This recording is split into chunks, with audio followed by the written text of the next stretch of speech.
Hello, everyone. I hope you had an enriching, educational, and inspiring day one. I'm Farah Mohammed, and it's my pleasure as the Master of Ceremonies to welcome you back for the second day of the Together for Learning Summit, Engaging Youth to Transform Education. As I mentioned yesterday, I'm a former refugee from Uganda who came to Canada as a small child.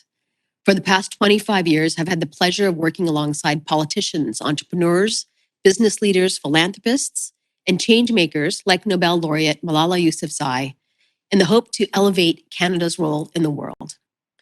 This summit provides a unique opportunity to learn from the lived experiences of displaced youth and to engage with them as problem solvers, as decision makers in addressing a significant global challenge, ensuring access to quality education for all children, including refugees and other forcibly displaced and host community children and youth.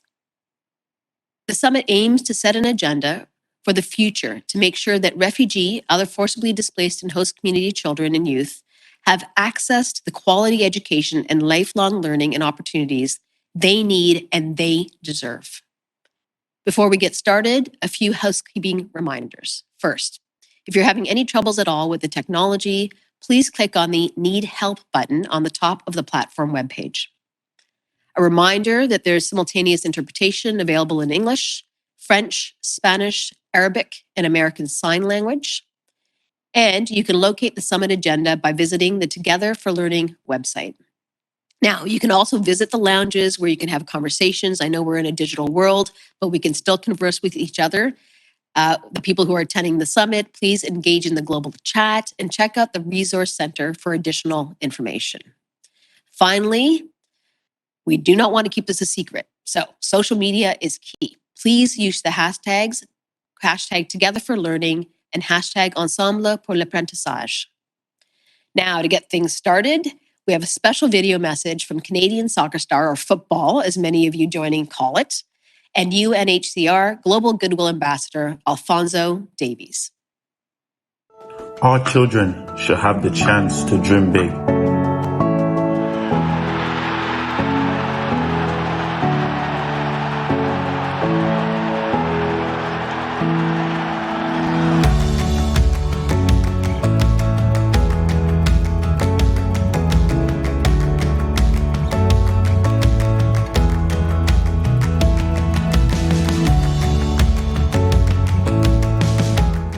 As a former refugee, I believe all children have the right to equal education no matter where you're from in the world. From Budubrun, Ghana to Edmonton, Canada.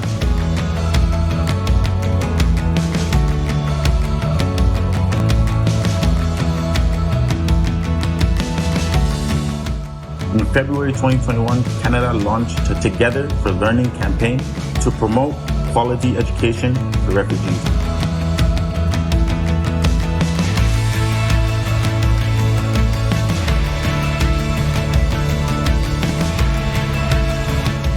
I'm proud of all the work accomplished so far. It's so exciting to see so many voices coming together to support refugees.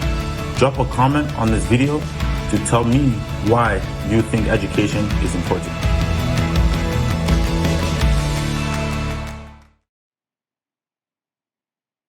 What an inspiring way to start the day. Now let's recap day one. Yesterday included public and closed-door sessions guided by youth leaders, government representatives, multilateral organizations, and civil society organizations. These sessions focused on building a common understanding of the issues we are here to discuss. And importantly, yesterday provided an opportunity for youth and global leaders to meaningfully engage in conversation, to discuss ways to improve education for refugees and other forcibly displaced and host community children and youth, and to consider opportunities for collective action to move the education agenda forward. In our first session today, we will learn more about the Together for Learning campaign and the Refugee Educational Council, that's a mouthful there, and hear reflections on the discussions from yesterday. To lead us into the day ahead, it's my pleasure, my honor to welcome Canada's Minister for International Development, the Honourable Harjit Sajjan. Minister, welcome. Thank you, Farah. And I just want to give a special thank you to you for also sharing your lived experience and having such a tremendous impact for children, especially small girls around the world. So we're so lucky to have you here with us. I also want to begin by acknowledging that I'm here speaking to you from the traditional unceded territory of the Musqueam, Squamish, and Tsleil-Waututh First Nations. And it's quite a treat also for me to follow the UNHCR Goodwill Ambassador, Alfonso Davies, but he is a tremendous act to follow. So I'll do my best. We both had the experience of immigrating to Canada at the age of 5, but he was refugee. And and I just want to say is when I used to go to school as a kid, I wouldn't even call it going to school. I just tagged along with my sister when she attended school in my small village in Punjab. And then she went on to study at Harvard and become very successful. And it's absolutely amazing what you can accomplish when you have an opportunity through education. And I'm talking about my sister, not myself, actually, because she's the true success story in the family. So that is one of the things that the Refugee Education Council knows very well. Now, in fact, Council Member Abdi, who will be speaking soon, summed it up for me when she said, education is a great equalizer. And Canada believes in education that is equitable, inclusive, gender responsive, conflict sensitive, and locally driven. And as you have heard over the last day, we need to promote access to quality education and lifelong learning opportunities for refugee children, children who are internally or forcibly displaced, and host community children and youth. The Together for Learning seeks to leave no one behind. To move forward, we need the meaningful participation of local people and partners to shape our education systems and to shape our international assistance to the education sector. And we especially need the perspective of youth who have experienced forced displacement. The members of the Refugee Education Council are leaders for Canada's Together for Learning campaign. They bring real life experience to the campaign, and I must recognize the significant work and leadership role they have played in the first year of our 3-year campaign. So, for example, they have joined the Government of Canada on the global stage at the World Bank spring meetings and in the lead up to the Global Education Summit co-hosted by United Kingdom and Kenya last July.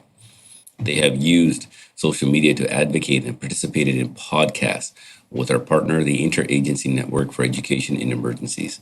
And they worked with other youth from around the world, some of whom are here today, to write the Youth Manifesto. They have shared their own personal stories, compiled in the anthology that will be presented later today. Members of the council know what works and what doesn't because they have witnessed it firsthand. And yesterday, I, alongside with other ministers of development, ministers of education, civil society, and international organizations, were privileged to have a dialogue with the youth on their manifesto. And I'm so excited to hear everyone's thoughts on those dialogues and for the Refugee Council to present their anthology and the Youth Manifesto to all of you this morning. Now, because their stories are powerful reminders of what happens when young people have an opportunity. Their manifesto is a call to action for all of us to meet the 2030 Agenda commitment to leave no one behind. Let us not let them down. Let's now take a look at a video by one of the Refugee Education Council members who unfortunately could not attend with us today. Thank you. Merci beaucoup. Excellences, Mesdames, Mesdemoiselles et Messieurs, en Afrique, la salutation est une preuve de respect à l'égard de ceux qui nous portent leurs oreilles. Alors, recevez mes salutations les plus distinguées. Je m'appelle Bikenga Amdiatou Odessa. J'ai 21 ans et je suis en licence 3 de gestion des ressources humaines à l'Université Haute-Nouvelle de Ouagadougou. Je suis ici au nom du Conseil de l'éducation des réfugiés pour partager mes réflexions sur les événements d'hier et mes espoirs sur les sessions d'aujourd'hui. L'éducation des réfugiés est un levier d'inclusion, de paix, de vie en société et de tolérance mutuelle. C'est pourquoi elle doit être au cœur des débats en matière de développement. La journée d'hier a été remplie de moments clés où des acteurs de l'éducation se sont prononcés ouvertement sur l'éducation. Plus précisément, nous avons parlé des effets de l'insécurité et de la pandémie sur les perturbations de l'éducation et de la manière dont la technologie peut renforcer l'accès à une éducation de qualité.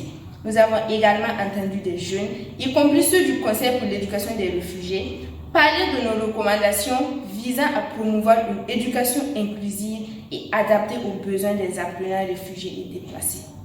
Mesdames, Mesdemoiselles et Messieurs, tous ces apprentissages et recommandations pertinents ont été placés dans le contexte d'un appel à l'action pour créer de nouveaux rôles et partenariats qui garantiraient que les jeunes réfugiés et déplacés soient inclus dans les structures de gouvernance et les processus décisionnels, afin que l'éducation mondiale soit informée par les perspectives, l'expertise et les connaissances des personnes ayant une expérience vécue. Car comme le dit un adage africain, celui qui a entendu parler du lion et celui qui a vu le lion n'ont pas la même manière de courir.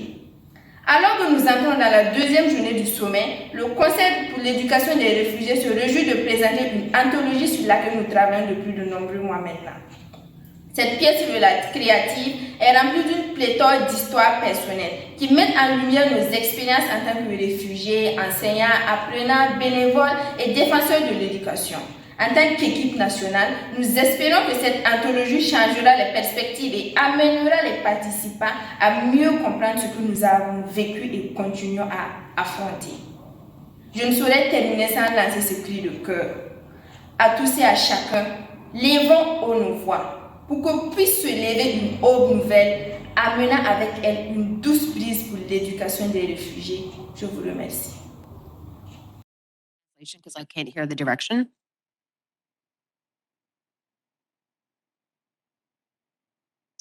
Thank you, Minister Sajan, for your comments. And, the video we just saw, you can feel the passion, you can hear the energy. And so I'm really pleased now to add to that. And let's start to hear from others about what stands out from yesterday's dialogues and what it means for their work. Joining us first is the Honourable Vicky Ford, who is the United Kingdom's Parliamentary Undersecretary of State and Minister for Africa, Latin America, and the Caribbean. An important part of her work focuses on global education and gender equality. She spoke recently at the United Nations Commission on the Status of Women about education for girls and has been a champion for the health and education of those affected by conflict. Thank you for joining us, Minister. The floor is yours. Thank you. And can I thank Canada for leading this really important summit and for inviting me to speak. Democracy and freedom are under attack around the world, and too many young people are missing the education that they deserve because of conflict and because of crisis. And when we ask the families in crisis often rate education for their children as one of their top priorities because they know that an education will give them the skills that they need to escape a crisis. And so it's absolutely vital that we listen to the voices of children and young people. Voices like those of the inspiring and courageous young people from Yemen, Somalia, and South Sudan that I met earlier this month. They spoke so bravely about their experiences of living in a war zone, in fear and being separated from family and friends. And they didn't have big asks. They asked for the right to life, the right to education, the right to healthcare. They asked me for more support to reach children displaced and separated from their families. One girl asked me specifically for peacekeeping forces to be trained to help reduce violence against women and girls. The UK co-founded Education Cannot Wait, the Global Fund for Education in Emergencies. And that's there to help children just like those. It provides safe spaces where children can learn, and I'm proud that the UK is a leading donor to Education Cannot Wait. Across countries in Africa, such as Somalia, Ethiopia, and Kenya, the British Peace Support Team is also training thousands of soldiers each year to deter sexual violence.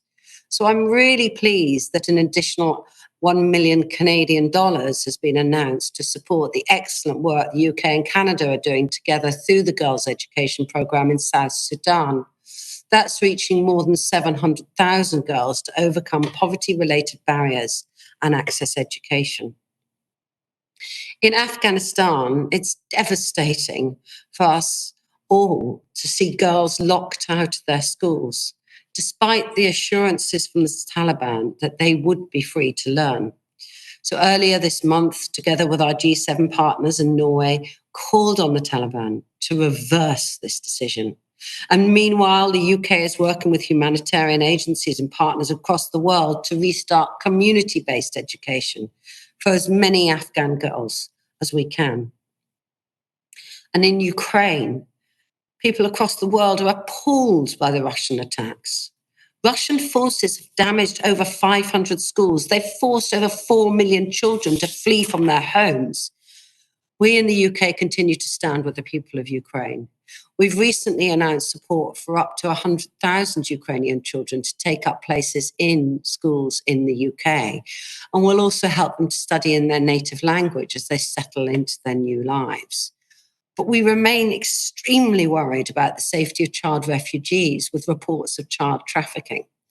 So earlier this week, I met with the head of the UK Charities Commission to ensure UK charities providing humanitarian aid in and the bordering countries to the Ukraine are fully aware of safeguarding issues.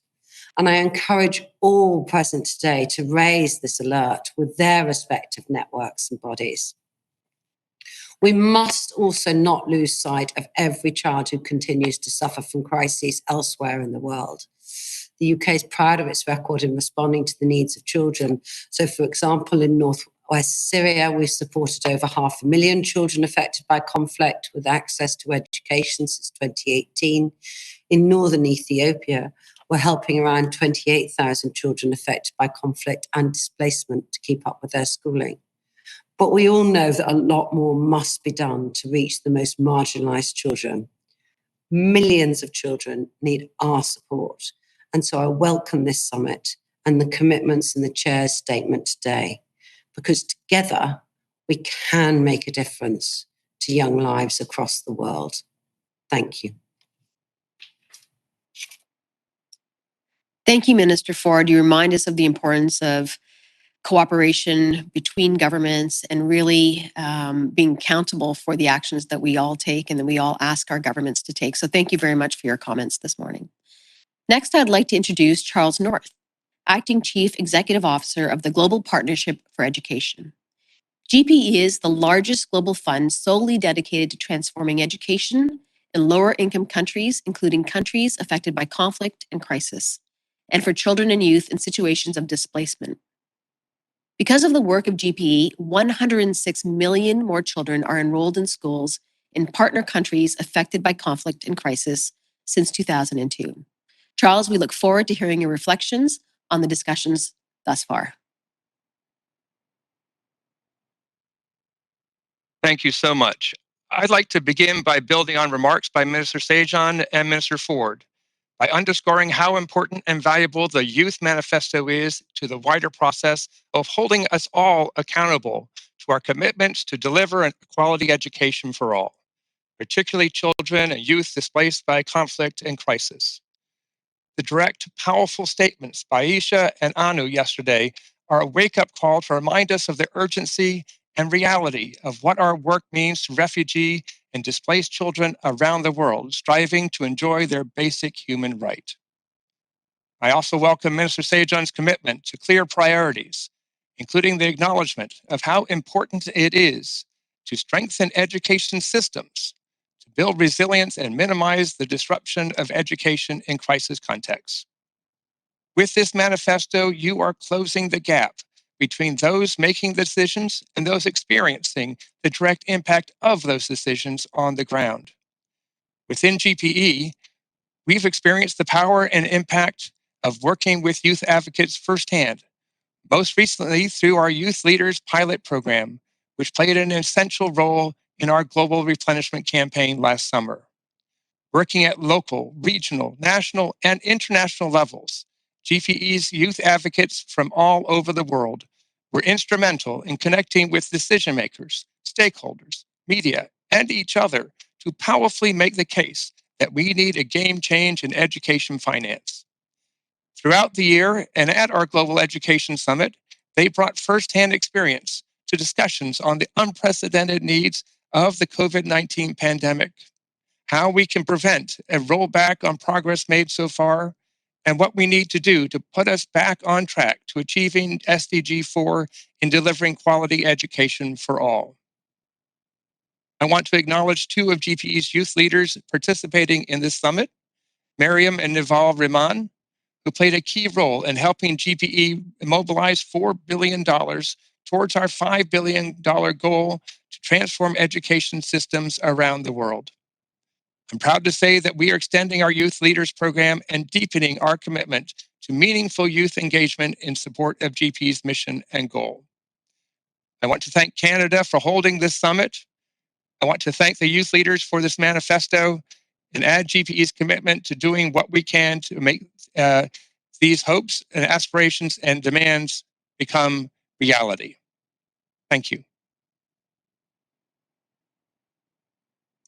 Thank you very much, Charles. The work that you do is exceptional, and we will continue to look forward to seeing the different milestones that you reach. Next, I'd like to invite Michael Messenger to share his reflections. As the president and CEO of World Vision Canada, not only is Michael a longtime advocate for the education and developing and humanitarian contexts, but he also has been a key partner in the success of the Together for Learning campaign. World Vision Canada houses the Secretariat of the Refugee Education Council and has been pivotal in supporting so many young people to participate in this summit. World Vision Canada is also a core member of the Canadian International Education Policy Working Group, a coalition of Canadian CSOs that have been key partners for Canada in delivering high-quality programming in conflict and crisis settings. You and your team are active in this space, but my specific question for you today is this. Through the Refugee Educational Council, how have displaced youth had their voices heard, informing policy and advocating for equal access to quality education? Michael, we would love to hear from you on that question. Well, thank you so much, Farah. There's so much to consider after the first day of the summit. Any one of these topics actually would be worthy of good remarks. We heard the clear momentum around the themes raised by the Youth Manifesto: inclusion, mental health, digital learning, gender equality, and accountability.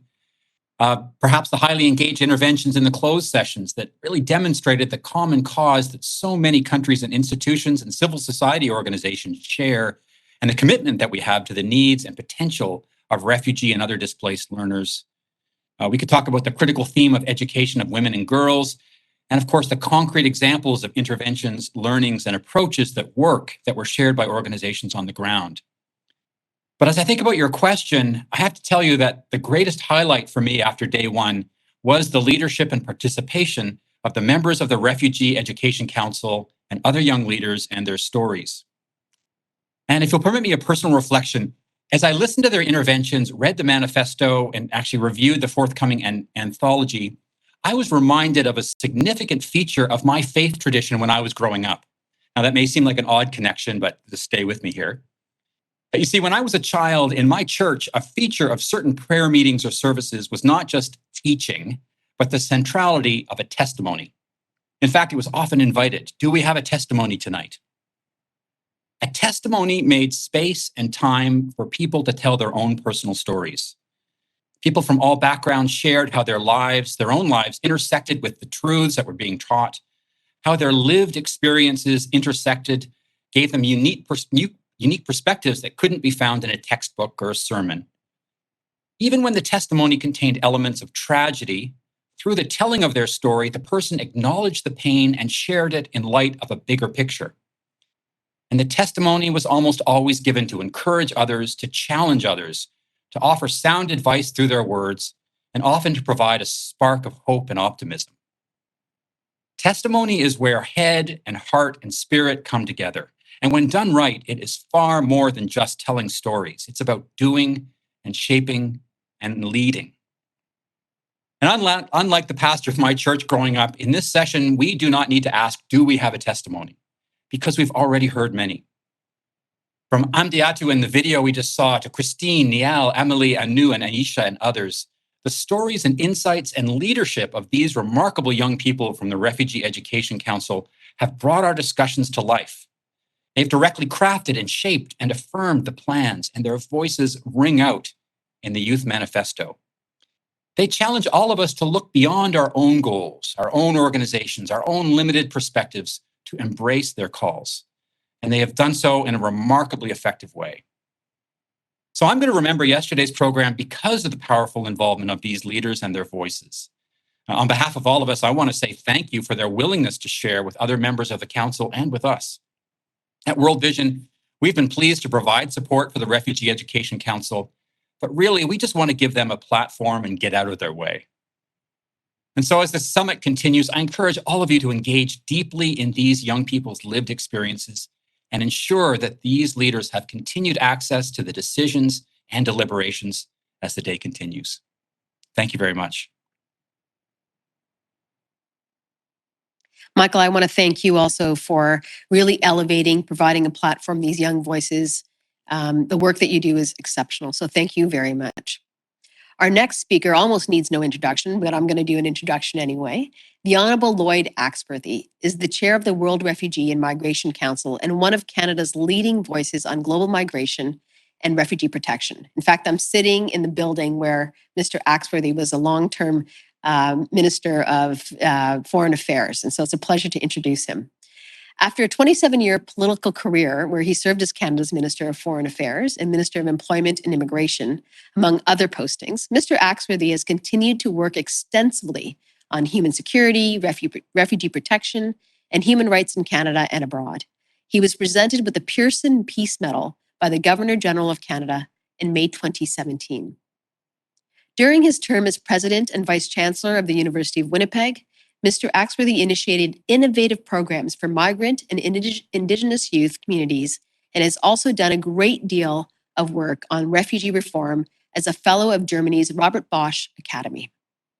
Mr. Axworthy, your work as an advocate for human rights has relied heavily on coalition and network building, whether in leading Canada's drive for the International Treaty on the Ban of Landmines or supporting networks of refugee women and girls. Last year, you met with the members of the Refugee Education Council and talked about why their leadership is so important to bringing about change. How do you think these dialogues between youth activists and global stakeholders can bring about concrete actions? Can you share with us any stories about the power of convening dialogues to inspire youth leaders? Mr. Axworthy, the floor is yours. Well, thank you, Farah, and thank you for the invitation to join in the summit this morning. I think it's a very important kind of watershed development that you're expanding the scope of the dialogue and the exchange. On your question, let's go back to, I think, a key element of the Youth Manifesto about inclusion. I've always believed that people who are affected by decisions have a right to participate in making those decisions. And that's been a key principle behind the work that we've been doing at the World Refugee Migration Council. We work very closely with sort of the girl grouping. And you've heard already from representatives and today about how developing a digital online connection, a network, needs now to be brought to scale. In terms of experience, so let me share one with you. Back in the Foreign Ministers' days, we focused on the issue of child soldiers, and recognizing that that was a kind of abuse and violation to young people that was really endemic around the world. We were able to provide connections between communities of child soldiers that were attempting to escape from their imprisonment into classrooms in Canadian high schools, so there could be a talk between young people, that they could get the same lingo and that they could develop a sense of rapport and contact. Similar when we did the landmine treaty. Again, the inclusion of young men and women who had been victimized or injured or maimed by landmines were very much an essential part in actually developing a treaty, which is now in effect and which saves tens of thousands of lives a day. My point is, if you want to make change, you have to involve those who are directly affected and that they are the real voice. And what we've found in our experience working with refugee women and girls is that, particularly because of COVID, but for other reasons, they find themselves sometimes at the back of the queue in terms of being able to actually participate. In fact, some cases, we've heard that they're not even in the queue, just simply not involved. COVID has had one of the negative impacts is that a lot of the humanitarian institutions have pulled away from refugee displaced persons communities or camps. And the people in the camps have to fill that gap and fill that void. That's where education itself becomes important, not only in terms of the formal education, but also in learning certain skills. For example, legal mentoring, human rights skills, things of that kind, that they can apply in the development and the advancement of their own communities. So one of the things that I want to urge is that as we work on trying to expand the scale of the digital online connection, it has two purposes. One, to bring a more broad, encompassing involvement of young people, of people who are from the refugee displaced communities, so that they do have a voice. And secondly, to also use the system of digital online connections to actually provide educational services and mentoring. For example, we worked on one project to provide legal mentoring to establish a sense of how they can apply those skills in an effective way on the ground in the grassroots community. Unfortunately, what we're finding is that so much of the work is not properly supported. Too often we expect young people in the refugee camps to participate, but don't provide them with the wherewithal. They're not in a position to do pro bono work like many others are. And so I think it's really important that significant investments be made, first in the infrastructure. There's a digital divide in the world, there's no doubt. And as a result, I think we have to provide a way that the infrastructure, the equipment, the devices are fully involved. And that's where I think their engagement with many of the large, gargantuan global telecom digital companies should be brought to bear. Whether it's TikTok or Facebook or whatever, there is a capacity to provide a significant expansion and amplification of the opportunities for direct participation, but also for direct learning. And so I hope that the calls for action that will come out of this summit will address the idea that there's a lot of worthwhile projects, but I think right now, let's think big. Let's think about having a global network, one that really is an effective system, and advance and innovate on how the technology and the know-how for participation and teaching and learning can be translated through the modern world of digital connection. So I hope that in this summit, there's been a lot of, I think, wonderful words expressed. Now the corollary is to have the action that actually demonstrates that there is this sense of moving into a large and global commitment and initiative. So I wish everybody well. I thank the Canadian government, the Refugee Council, terrific work. But I think that the big leap is still ahead. Thanks very much. Thank you, Mr. Axworthy, for your insightful contributions to this discussion. It's always such a pleasure to hear your perspectives on the critical issues. And we all look forward to and thank you for the work that you're doing with the Refugee and Migration Council. I'd like now to welcome Natalia Cartolini, a participant in the Youth Dialogues, and Aisha Kuram, who have served as the Afghan youth representative to the UN for 2019, to offer their views on the Youth Dialogues, the discussions from yesterday, and to highlight what is needed from their point of view from leaders to turn talk into action. Natalia, please go ahead. And Aisha, Please follow Natalia. Muy buenos días, gracias por la invitación. El día de ayer tuvimos conclusiones bastante importantes de los discursos que dieron las personas que estuvieron invitadas, los ministros y otras organizaciones. Entre ellas hablamos que conseguir la igualdad de género sigue siendo un gran desafío en la actualidad. Por eso es importante tener en cuenta las voces de las mujeres, niñas y adolescentes para conocer lo que ellas enfrentan y trabajar en conjunto en políticas que les permitan ser capaces de ser líderes y enfrentar todos los estereotipos. Uno de los panelistas decía que una mujer puede hacer muchas cosas si se le brinda la oportunidad de hacerlo. Otra de las conclusiones a las que llegamos es que se debe conocer el contexto en el que viven muchos de los refugiados o desplazados, y esto nos permitirá crear políticas acertadas que ayuden a determinar los factores y causas por los que se enfrentan como comunidad. Además, es necesario brindar un seguimiento para lograr soluciones a largo plazo. Estas historias compartidas por los panelistas en las diferentes sesiones coinciden en que es necesario un espacio de capacitación para conocer las culturas de nuestras comunidades, sus contextos, el lenguaje, su comportamiento y demás para poder modificar una conducta. Es necesario hablar de estas situaciones a las que se enfrentan y encontrar estas soluciones a largo plazo. Gracias. Good morning and good afternoon, depending where you are. Today I'm going to share my reflection on yesterday's youth-led dialogue with Ministers of Education, International Development, heads of agencies, and civil society organizations.